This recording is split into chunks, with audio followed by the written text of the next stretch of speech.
Le premier plugin qui me paraît indispensable pour n'importe quel site WordPress, c'est un plugin qui va permettre d'optimiser la vitesse de votre site.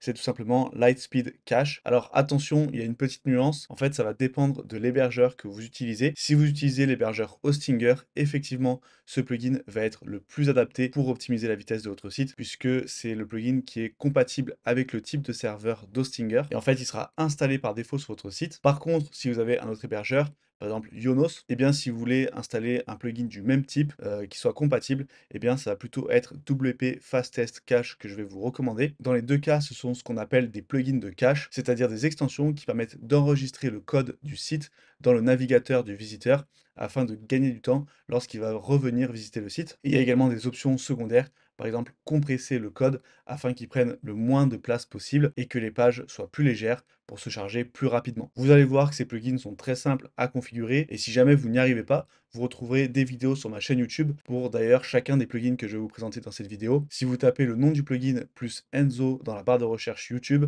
vous trouverez à chaque fois un tuto détaillé. Le deuxième plugin, qui est un plugin également à installer par défaut, c'est Updraft Plus. Et là, ça va être un plugin de sauvegarde. Alors croyez-moi, ce conseil, j'aurais aimé le connaître plus tôt, puisque ça m'est arrivé de perdre un site complètement, un site qui était actif depuis plus d'un an, et je n'avais pas de plugin de sauvegarde installé. Le pire dans tout ça, c'est que je recommandais dans mes vidéos d'installer un plugin de sauvegarde, mais j'avais oublié de le faire moi-même. J'étais convaincu que je l'avais installé, mais en fait non. Et suite à une mise à jour, j'ai eu une erreur fatale sur le site. À l'époque, je ne savais pas comment résoudre ce bug, et du coup, j'ai perdu le site. J'ai dû le recréer de zéro. Donc vraiment installer ce plugin, Updraft Plus. Pareil, c'est assez simple à configurer. Et en fait, vous allez pouvoir mettre en place une sauvegarde automatique. Donc, vous n'avez pas besoin d'y penser, de venir manuellement sauvegarder votre site. Vous pouvez définir une fréquence, par exemple, toutes les semaines. Et surtout, ce qui est intéressant, c'est qu'on va pouvoir le sauvegarder dans un stockage distant. Ça ne sera pas sauvegardé dans votre base de données WordPress. Ça sera sauvegardé, par exemple, sur Google Drive. Et c'est là tout l'intérêt.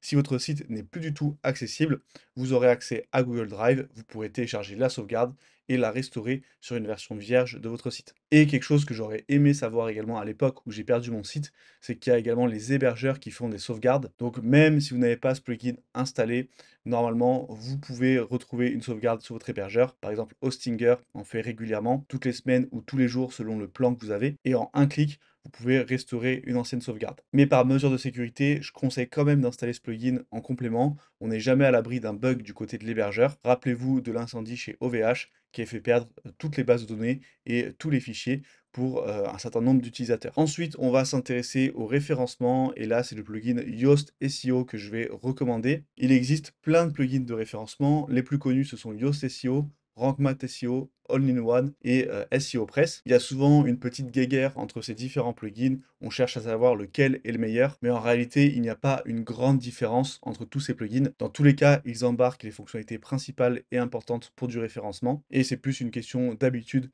et de préférence au niveau de l'expérience utilisateur qu'une réelle différence au niveau des fonctionnalités du plugin. Moi, je recommande Yoast SEO parce que c'est celui que j'utilise depuis toujours.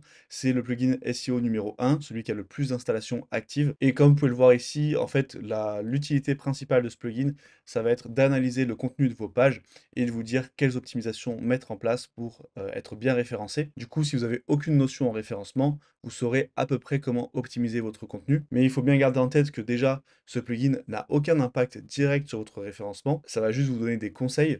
Et surtout, les conseils ne sont pas toujours à prendre au pied de la lettre. Il faut avoir un esprit critique et savoir comment les interpréter. C'est pour ça que si vous souhaitez mettre en place une stratégie de référencement afin d'avoir de la visibilité sur Google, je vous conseille vraiment de vous former au référencement. Je vous affiche donc une vidéo juste au-dessus où je vous donne 5 conseils pour améliorer votre référencement sur WordPress. On passe au quatrième plugin et là, on va rentrer dans les constructeurs de pages. Donc, c'est les plugins qui vont nous permettre de créer nos designs, créer nos pages sur WordPress. Et là, pour moi, Elementor est indétrônable. J'ai testé les plus connus, par exemple Divi qui est souvent mis en opposition avec Elementor. Et je trouve l'expérience utilisateur beaucoup mieux sur Elementor. C'est beaucoup plus intuitif, beaucoup plus simple à utiliser. En version gratuite, on a déjà énormément de liberté et on peut créer à peu près les designs qu'on veut, surtout si on sait bien bidouiller et qu'on connaît quelques plugins complémentaires à Elementor qui rajoutent des fonctionnalités premium gratuitement. Par contre, il risque d'avoir bientôt un gros changement sur Elementor, une refonte complète de l'interface. J'ai présenté en avant-première cette nouveauté sur ma chaîne et ça a fait pas mal polémique dans les commentaires. Beaucoup de personnes disent qu'ils n'aiment pas la nouvelle interface et je suis assez d'accord, elle devient un peu moins intuitive pour des débutants. donc mon avis pourrait changer d'ici les prochains mois. Si jamais vous voulez découvrir cette nouvelle interface, à quoi ça va ressembler, je vous affiche une vidéo juste au-dessus, comme ça vous pourrez vous faire votre propre avis. Et pour la cinquième extension, on va passer à Océan Extra.